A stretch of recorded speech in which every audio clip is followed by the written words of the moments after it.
지내셨어요? 네. 그래요. 여러분들 얼굴 보니까 너무 좋아 보이고요.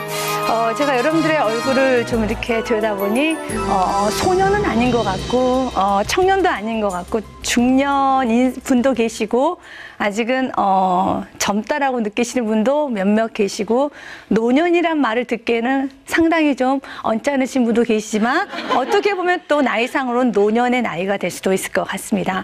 우리가 왜 나이가 들면 들수록 우리가 시간이 더 빨라진다는 건 여러분들이 좀 체감을 느낄 수가 있을 것입니다. 그래서 20대는 20km로 간다고 합니다. 그런데 40대는 40km로 빨리 달려지고 60대는 60km로 달려진다고 합니다. 그리고 80대가 되면요 80km로 달려요. 굉장한 빠른 속도로 시간이 지나가게 되어 있습니다.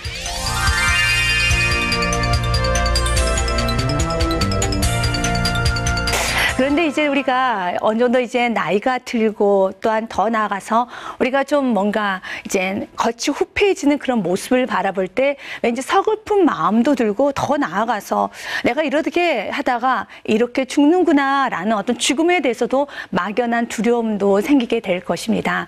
그러나 우리가 예수 그리스도를 믿는 사람은 죽음에 대한 두려움은 없는 걸 저는 확신합니다. 그 이유는 우리 이 세상은 참 짧은 생을 살지만 우리가 저 세상 아버지의 집이라는 영원한 천국에 들어갈 수 있는 인문의 가정이니 오히려 죽음이라는 것을 이렇게 두렵기보다는 더 좋은 곳으로 나아가는 하나의 과정이라고 생각하니 우리 그리스도인들에게서는 죽음은 그렇게 큰 의미로 다가오지 않을 것 같습니다.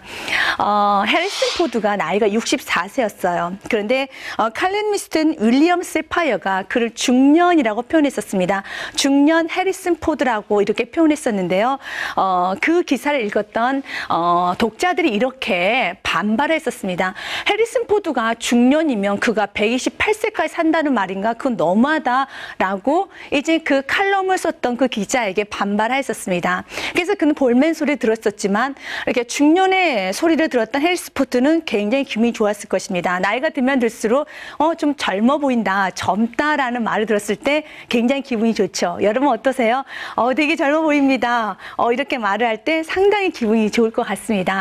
우리가 보면 중년이 어느 정도 나이고 노년이 어느 정도 나이라고 우리가 구분을 확정히 지을 수는 없을 것 같습니다. 그러나 우리가 보면 65세 전에를 40부터 65세까지를 약 중년으로 보고 65세 이후를 우리가 노년으로 볼 때 우리가 39세 정도 되는 사람에게 당신은 중년입니다 라고 말할 때 내가 왜 중년이야? 이 정도면 40대 못지않게 참으로 많은 일을 하는데 기분이 별로 안 좋을 거예요.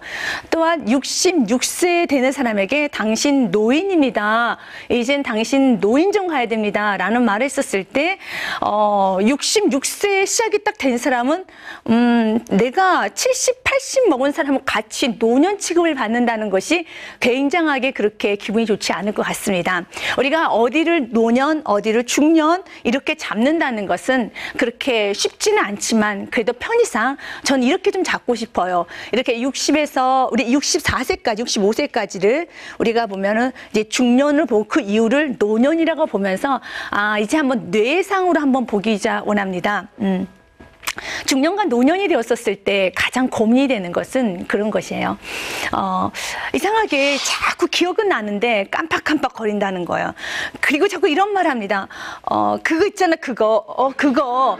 자꾸 그걸로 다 통하고 충청도 사람들 거시기로 또 통하는 사람들도 있어요.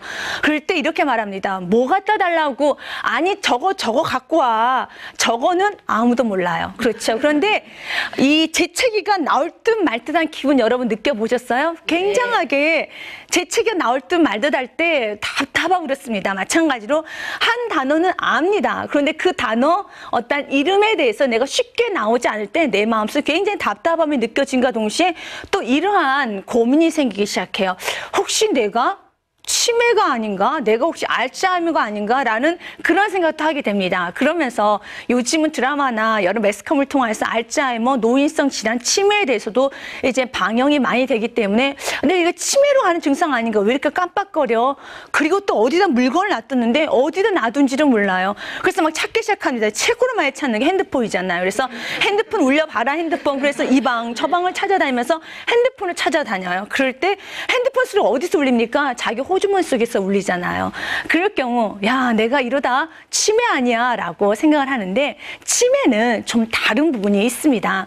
오늘 저는 이제 중년들이 왜 노년의 시기 갈 때 왜 우리들이 이렇게 깜빡깜빡 거리는 증상이 있고 왜 뭔가 이렇게 중년과 노년은 왠지 후퇴한다는 느낌이 드는데 그럼 계속적으로 늙어진다는 의미가 부정적인 의미만 있나 그것도 한번 내상으로 들여다보기 원합니다. 근데 첫 번째 말씀드리고 싶은 거는요. 중년과 노년은 젊은이를 갖지 않고 있는 굉장한 내힘, 내력이 있습니다.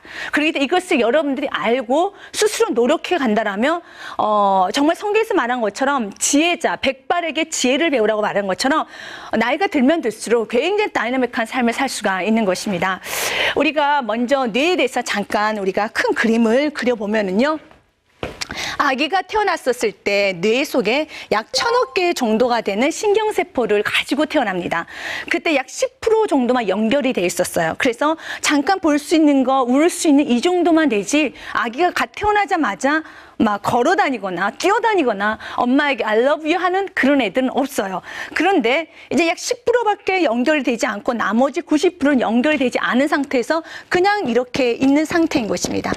근데 신경이라는 것은 연결이 될 수 있는 하나의 매체가 하나 있어요. 그건 자극이라는 거예요. 스티뮬레이션이라고 그러죠.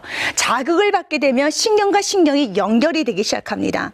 그래서 아이들은 모든 게 다 자극의 동물이 되는 거예요. 모든 게 다 자극으로 다가올 수가 있어요. 어느 날 엄마가 아기를 보고 빵긋빵긋 웃어줍니다. 근데 어느 날 또 이제 낯선 남자가 자기를 보고 빵긋빵긋 웃어주면 자꾸 자기 보고 아빠야, 아빠야라고 인식을 시켜줍니다. 또 비슷하게 생긴 남자가 또 나타나더니 이렇게 말합니다. 나는 오빠야, 오빠야라고 말을 합니다. 또 비슷하게 생긴 남자가 또 이렇게 말하더니 이웃집 아저씨가 어휴 잘생겼다, 나 아저씨야, 나 아저씨야. 모든 게 다 별천지와 같은 그런 느낌이 듭니다. 그래서 다 자극적이에요. 그래서 아이는 매일같이 여러분 놀이공원에서 사는 것 그 이상 별 세계를 움직이는 것처럼 많은 수많은 자극을 받고 신나고 미라클적인 하루하루를 보내게 됩니다.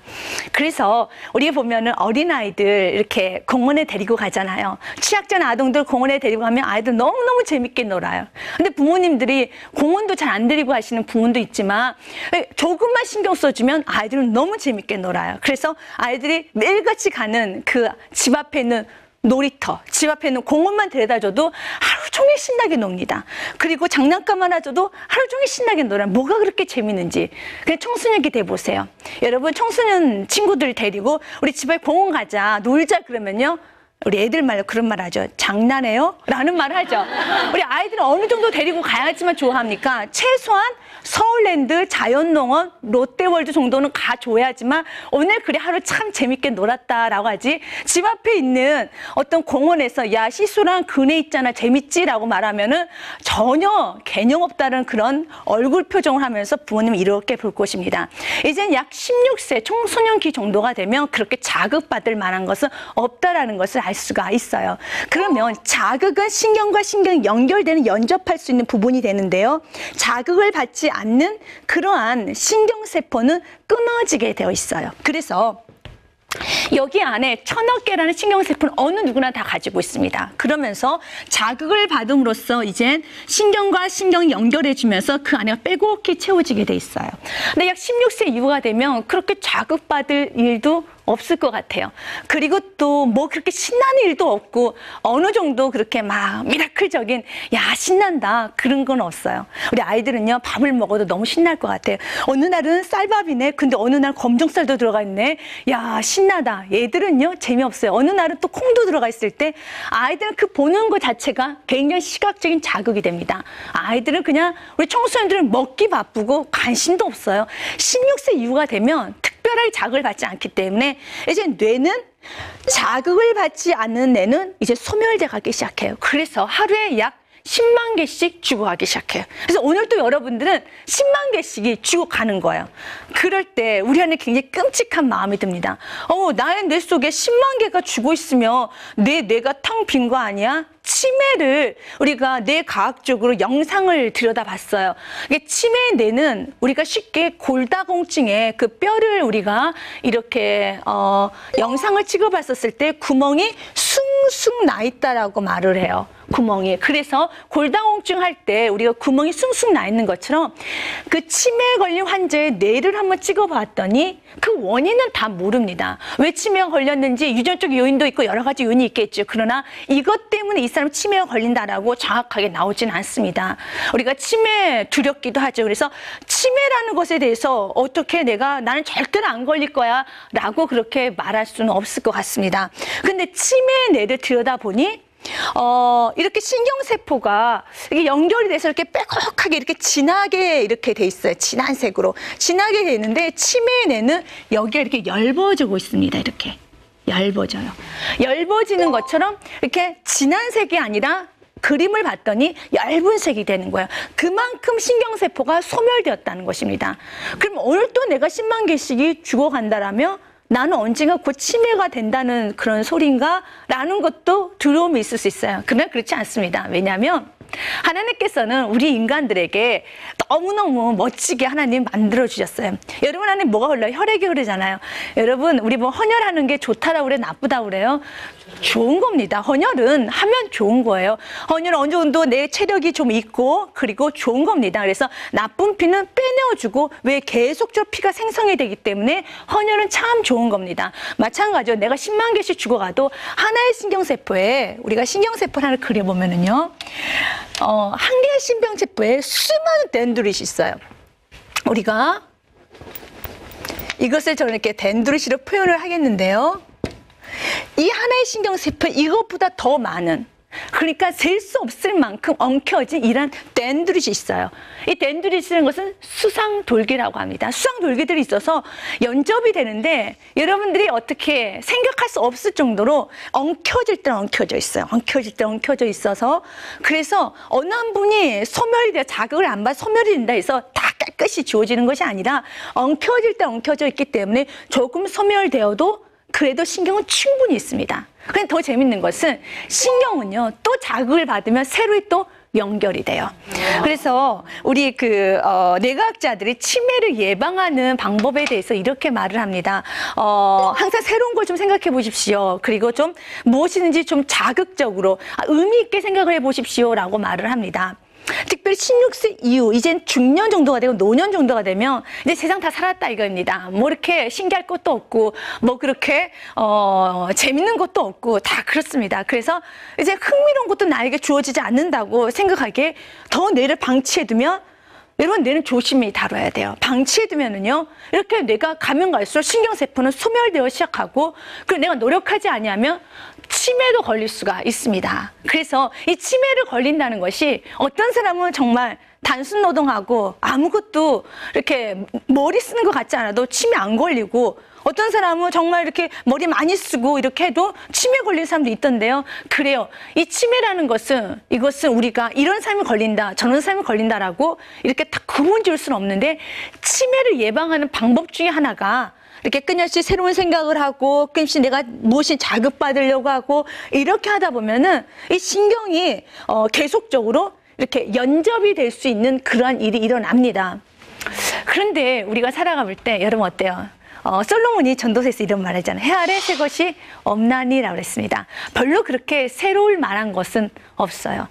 우리 어린아이들이 공원에 갔었을 때 재밌게 흙놀이를 하면서 재밌게 막 시소도 타고 너무너무 재밌는 것처럼 내가 똑같이 그 상황에 갔었을 때 나도 재미로 느끼는 것이 아니라 그냥 식상하게 느껴집니다. 참 재미가 없어요. 인생 사는 거 그냥 그저 그렇습니다.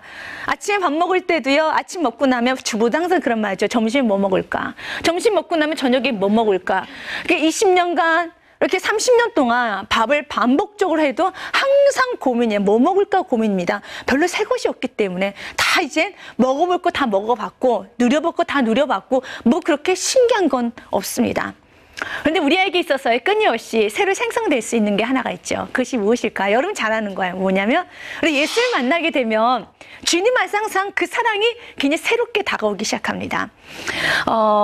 우리가 예수를 만나고 처음에 예수를 만났을 때 그 깊이와 그리고 내가 5년 후에 신앙생활을 하고 난 후에 예수님에 대해서 알아가는 그 깊이하고는 참 달라요. 그리고 내가 일주일 전에 불렀던 그 찬양하고 오늘 내가 불렀던 찬양하고 그 깊이는 참 다릅니다. 그러면서 그 찬양이 나에게 굉장히 은혜로 다가와요. 그리고 그 찬양을 부를 때 눈물이 나면 여러분 굉장히 수지 맞은 거예요. 이제 나이가 들면은 신경세포도 소멸되어 간과 동시에 신경세포 말고 우리가 보면은 네 안에 감정을 다루는 편도체라는 것이 있습니다. 그 편도체 또한도 좀 달아지기 시작해요. 여기는 감정을 다루는 부분입니다. 그래서 이쪽 부분을 우리가 본능의 뇌라고 말합니다. 그래서 이 본능의 뇌에서는 우리가 흔히 말하는 편도체에서는 우리가 울고 웃고 그리고 여러 가지 감정을 관할하는 부분이 있어요. 근데 이 감정도 나이가 들면 이 편도체가 좀 편도가 무뎌져요. 그러니까 무뎌집니다. 쉽게 생각해서 우리가 나이가 들면 미각이 좀 무뎌져요. 그래서 예전에는 간을 잘 봤는데 이제 간을 보는 게 좀 이게 본인 자체도 믿을 수가 없어요. 그래서 이렇게 며느리들에게 말합니다. 야, 너가 간 좀 봐라 말합니다. 왜? 많이 미각이 떨어졌어요. 마찬가지로 이제 나이가 들면 편도도 좀 무뎌집니다. 편도가 무뎌졌다는 것은 긍정적인 부분도 있고 부정적인 부분도 있습니다. 긍정적인 부분은요, 나이가 들면 들수록 이제는 예전에는 욱하고 성질내고 이렇게 급하게 행동했던 것이 좀 사그러든 건 사실이에요. 근데 아직까지 내가 나이가 들었는데도 불구하고 아직까지 욱하는 성격이 있고 아직까지도 좀 그렇다면 좀 돌아봐야 될 것 같아요. 대부분은 나이가 들면 욕심도 좀 덜해지고요. 그리고 왜 편도 자체가 무뎌지기 때문에 모든 것을 좀 여유롭게 통과할 수가 있습니다. 한 예로 30대가 자기 친구네 집에 딱 갔어요. 그때 이렇게 말하는, 그래, 응. 야, 근데, 야, 집이 너무 조그마다. 어머, 화장실은 이거, 야, 불편하겠어.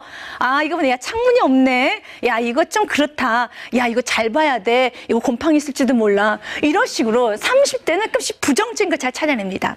그런데 한 60대, 70대가 이제 친구 집을 갑니다. 그러면 그런 말 하는 것보다, 참 집이 좋다, 따뜻하다.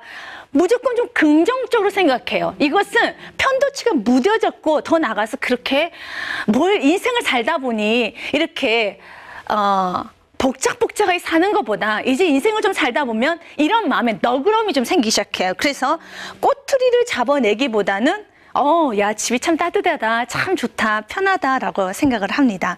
그만큼 이렇게 노년에 내는 편도가 묻어졌다는 것이 이렇게 좀 여유스러운 마음을 갖는 데는 긍정적이에요. 그런데 반대로 편도가 무너졌다는 것은, 무뎌졌다는 것은 어떤 부분에 대해서 그렇게 내 안에 감정이 자유롭지 못하다는 것입니다.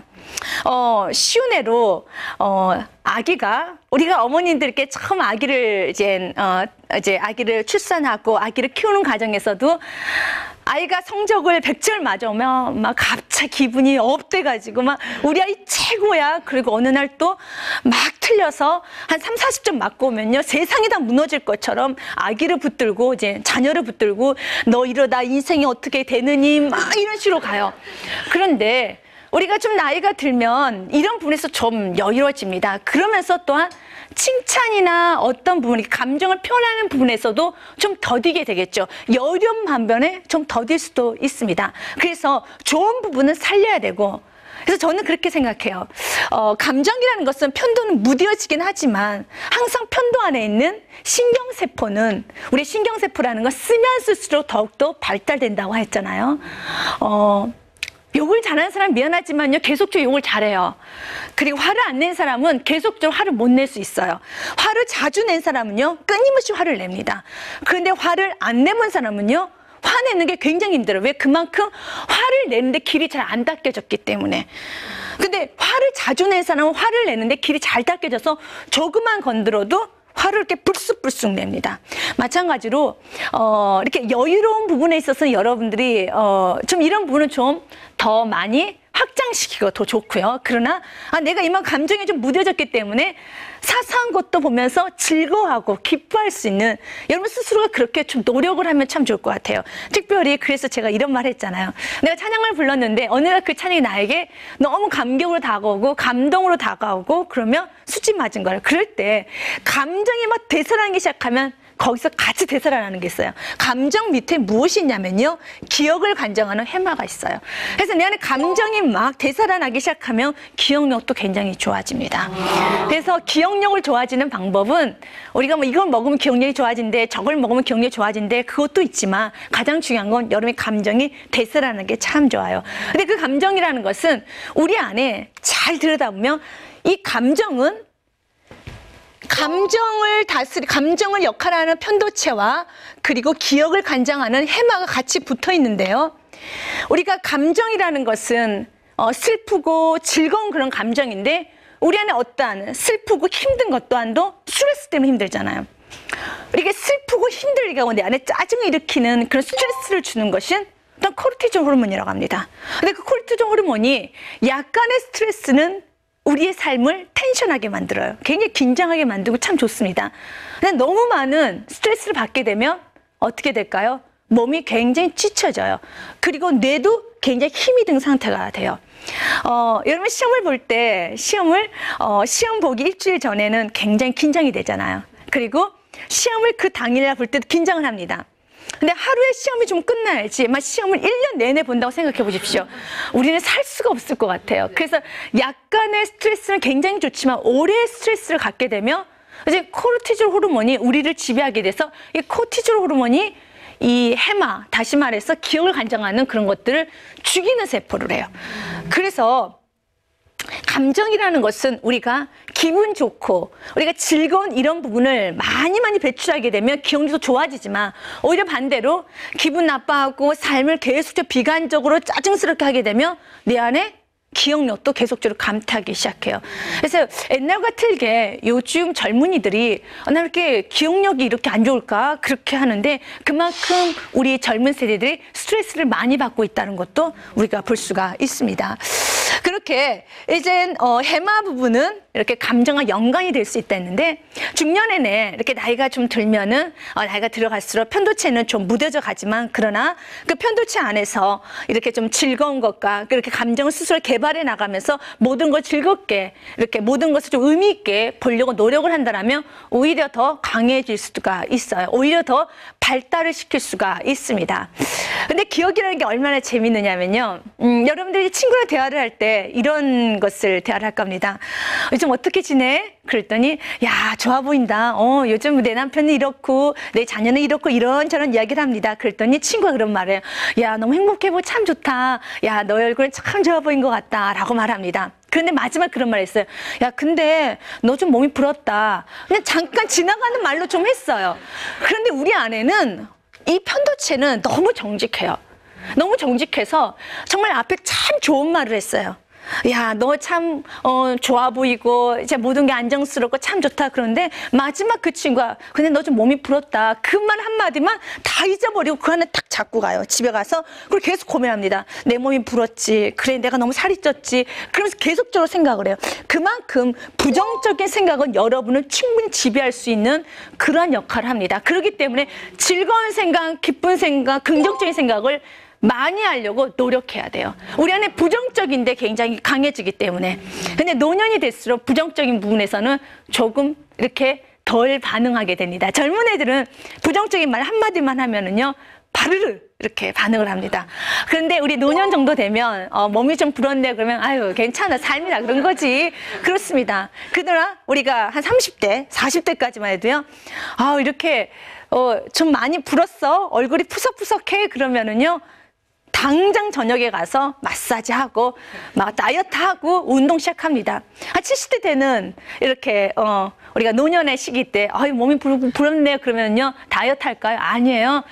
이게 내 후덕한 모습이야 라고 생각을 합니다. 그런 게 참 좋지만 더 많이 노력을 많이 해야 돼요. 그건 참 좋은 거예요. 그런데 이제 이러한 편도의 무딘 부분도 어떤 면에서 긍정적이다 말을 했었고요. 어떤 분은 부정적이다 말을 했었으니 여러분의 긍정적인 부분은 더 좀 살리고요. 부정적인 부분은 여러분 스스로가 좀 제거해 나가야 될 것 같습니다. 부정적인 부분에서 한마디만 더 할게요.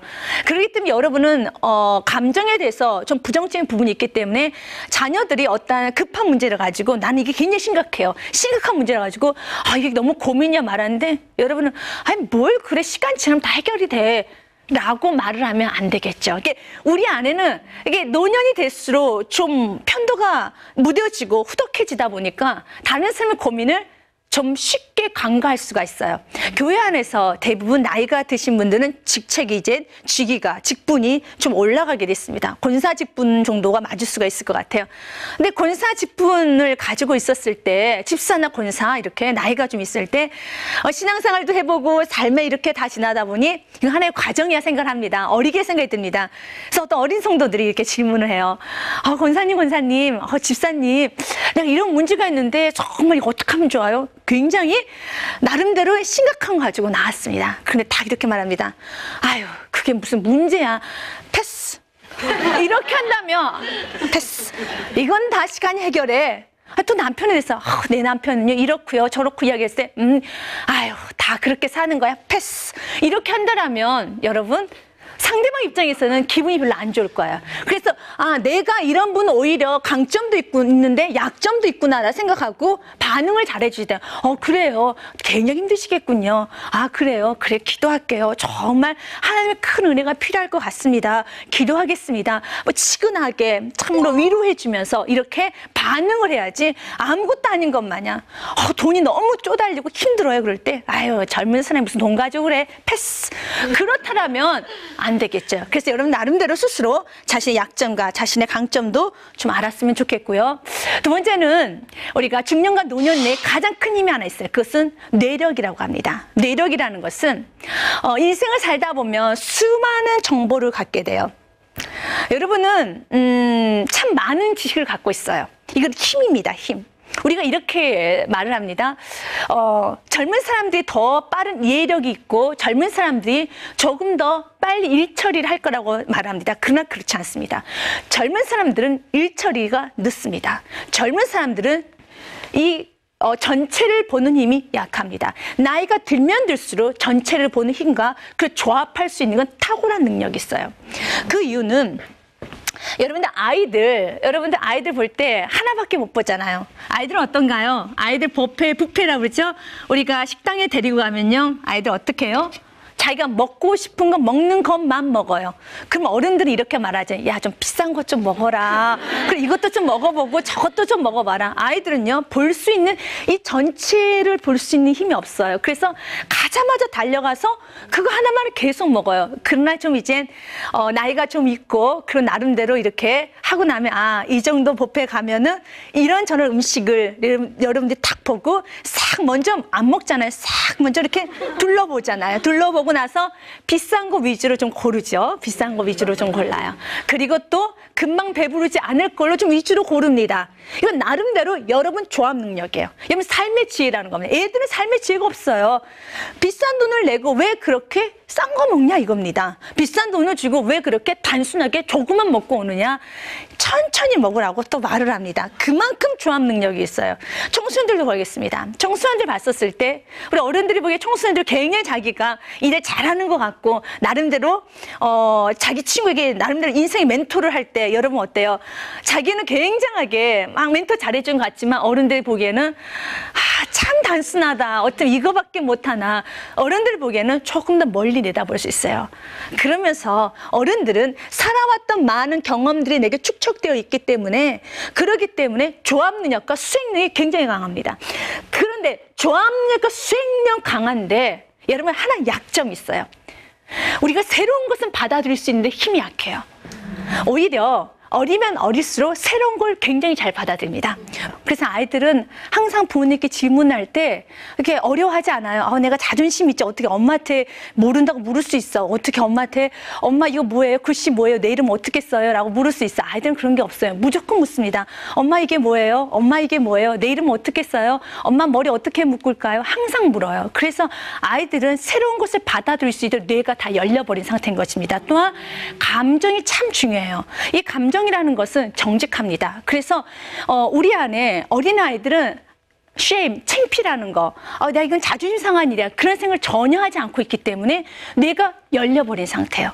그런데 중년이나 노년이 되다 하면은 우리 안에 이런 무의식 가운데 우리를 잡고 있는 게 하나 있습니다. 그것은 내가 이 정도 나이가 되면 내가 누구에게 물어 창피해서 못 묻습니다. 그래서 우리가 보면 결혼을 해서 이제 며느리가 새로 들어왔습니다. 그럴 때 시어머니에게 어머님 이거 어떻게 해야 되고 저거 어떻게 해야 돼, 이것이 하나에 다 예뻐 보이고 참 좋아 보입니다. 근데 시어머니가 이거 어떻게 할까 저거 어떻게 할까 하면은 왠지 좀 품위가 떨어져 보이는 것 같고 나는 몰라도 묻지를 못하게 되어 있습니다. 그래서 또 이제 며느리가 새로운 방법을 가지고 이렇게 가르쳐 줍니다. 그러면 그때는 아무것도 아닌 것처럼 그러니? 그리고 이제 집에 방 안에 들어갑니다. 그리고 고민을 하기 시작해요. 야, 그것도 괜찮은 방법인 것 같은데 며느리가 집을 돌아가고 난 후에 한번 연습해봐요. 이만큼 우리 안에는 쉽게 이제 나이가 있기 때문에, 그리고 나름대로 사회적 경력이 있고 어떤 책임감과 함께 자기의 어떤 스테이지가 있기 때문에 쉽게 이렇게 마음을 확 열지 않습니다. 그렇기 때문에 쉽게 받아들이고 새로운 걸 받아들이는 건 내 안에 무의식적으로 거부하는 게 있어요. 그래서 여러분 스스로 이것은 깨나가야 되는 겁니다. 여러분 스스로가 배우는 거 즐거움인 거야, 평생 교육이 있다라고 했어, 배우는 거 좋은 거야 라고 여러분 스스로가 그런 개념을 깨버리는 것이 가장 좋고요. 그럼 두 번째로 또한 쉽게 새로운 것을 받아들이지 못하고 또 어떤 단어가 잘 생각나지 않고, 방금 전에는 이 일을 하고 있었는데 이렇게 전화 벨소리가 딱 울리는 순간에 친구랑 전화 통화를 하고 있었는데 내가 지금 불 위에다가 뭘 끓이고 있다는 걸 잊어버릴 때가 있어요. 완전히 상이 깨져버릴 때가 있습니다. 이것은 노년이나 중년 때 가장 많이 나타나요. 한 예로 이렇게 말합니다. 남편에게 우유를 사오라고 그랬어요. 근데 남편이 우유를 사왔습니다. 근데 우유가 아무리 찾아봐도 없어요. 그래서 남편에게 이렇게 말합니다. 왜 우유 안 사왔어? 라고 말할 때 우유 사왔잖아, 냉장고 안에 있어. 없단 말이야. 이거 봐, 없잖아. 그런데 냉장고 옆에 선반 위에 우유가 있는데 시리얼 먹으려고 우유를 붓고 놔둔 거예요. 그럴 때 이 정도를 잊어버려요. 그럼 왜 잊어버릴까? 왜 자꾸 상이 깨질까? 나이가 들면 들수록 많은 고민거리가 있어요. 많은 고민거리가 있기 때문에, 예를 들면 어저께 시집을 보낸 딸이 전화가 왔는데 목소리가 별로 좋지 않아 보여요. 그 마음이 계속적으로 있습니다. 어떤 일을 해도 집중이 잘 안 돼요. 여러 가지 면에서 여러 가지 생각들이 있기 때문에 쉽게 새로운 것을 받아들이고 또한 이렇게 집중할 수 있기에는 여러분들이 너무 많은 정보를 갖고 있는 거예요. 너무 많은 걱정이 많다는 것입니다. 그래서 쉽게 새로운 것을 깨끗하게 받아들이는 데는 조금은 더딘 면이 있어요. 이런 여러분의 약점이 있습니다. 집의 경제 문제, 또 자녀 문제, 여러 문제가 여러분의 참 큰 짐으로 있기 때문에 어떤 새로운 것을 한 곳만 집중하기에는, 우리 아이들은 어때요? 이런 걱정이 없어요. 그래서 오늘 내가 글씨 연습만 집중하면 되는 거예요. 정말 깨끗하게 집중을 합니다. 그건 굉장한 집중력이 있거든요. 그런데 어른들은 특히 나이가 들면 들수록 이런 부분에서는 집중력이 약하게 되어 있습니다. 그럼 약한 점만 있느냐? 그렇진 않아요. 강한 점이 있습니다. 굉장히 강한 점이 있어요. 그것은 바로 우리 중년의 뇌, 노년의 뇌는 많은 정보가 있기 때문에 조합을 해서 참 정확한 답을 빨리 제시할 수가 있습니다. 위기 때 빨리 제시할 수가 있어요. 그래서 여러분들이 어떤 문제가 딱 생기고 나면요, 중년과 노년에 좀 나이 든 사람에게 조언을 구할 때 그분은 최고의 지혜로운 말이 그분의 입에서 나올 수가 있는 거예요. 그래서 우리 젊은이들은 어른을 존경해야 되는 겁니다. 일단 어른들은 내가 이런 게 있구나. 내가 새로운 것은 좀 배우는데 익숙하지는 않지만, 새로운 미디어는 배우는데 익숙하지 않지만 나는 이런 장점이 있구나. 여러분 스스로 장점을 알고요. 여러분 자녀들에게, 또한 정말 젊은이들에게 나는 이런 힘이 있구나를 스스로가 알고 말을 하십시오. 굉장한 힘이 있습니다. 왜요? 이 신경이라는 것은 자꾸 가는 길은 더 신경이 더 잘 연결이 돼 있어요. 그래서 참으로 많이 두꺼워졌다는 것입니다. 여러분, 한 번 그 길을 갔던 길을 하고 10번 그 길을 갔습니다. 아니, 내가 100번 그 길을 갔었습니다. 100번 가고 나면 길 한 길만 알까요? 아니에요. 새길도 알고 뒤에 뭐가 있는지 다 알아요. 마찬가지로 여러분들은 인생을 살다 오면서 많은 정보와 함께 많은 것들이 여러분 안에 있기 때문에 어떠한 도움을 청하려고 할 때 여러분들이 도움을 충분히 배치해 줄 수가 있어요. 여러분 자체 힘이 엄청나게 있다는 것입니다. 이제는 우리 중년과 노년의 시기에 되신 분들은 이 사회적 책임을 가지고 우리 젊은이들에게 마음껏 권면해 주시고, 또 내가 좀 새로운 것에 대한 이런 것을 잘 못 이해하는 것 같아 라고 생각하시면서 혹시라도 나 치매 아닌가? 내 깜빡깜빡거리는데 치매 아닌가라고 그렇게 생각하지 마시고, 우리는 이렇게 좀 약한 부분이 있구나. 그런데 아, 우리 안에 내 자존심 때문에 그러는구나 좀 생각을 하시고요. 배우려고 하고 즐겁게 항상 받아들이려고 한다면 여러분의 삶이 조금 더 유쾌해지고 넉넉해질 것 같습니다. 오늘 강의 어떠셨습니까? 좋았어요. 네, 다음 주에 뵙겠습니다.